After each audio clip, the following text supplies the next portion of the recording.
தினம் ஒரு கதை. அதாவது ஒரு ராஜா ஒருத்தர் இருந்தார். எப்பவுமே ராணியோட முகத்துல முழிக்கிறது அவருடைய வழக்கம். ஒரு நாள் என்ன பண்ணாங்க, ராணி அசந்து தூங்கிட்டே இருந்தாங்க. இருந்தாலும் ராஜா வெளியில போனோம். அப்படி எந்திரிச்சு இப்படி முகத்தை ஓப்பன் பண்றாரு. ஒரு காவலாளியை பார்த்துறாரு. அந்த காவலாளியை பார்த்துட்டு அன்னைக்கு நாள் முழுவதும் அவருக்கு சோகமாகவே அமைஞ்சுது. எந்த வேலையுமே ஓடலை. ரொம்ப மன வருத்தம் ஆயிடுச்சு.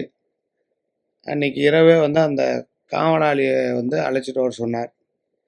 இது பாருப்பா, நான் உன் முகத்தில் முழிச்சேன். எனக்கு நேரமே சரியில்லை. எல்லாமே ஃபெயிலியர் ஆயிடுச்சு.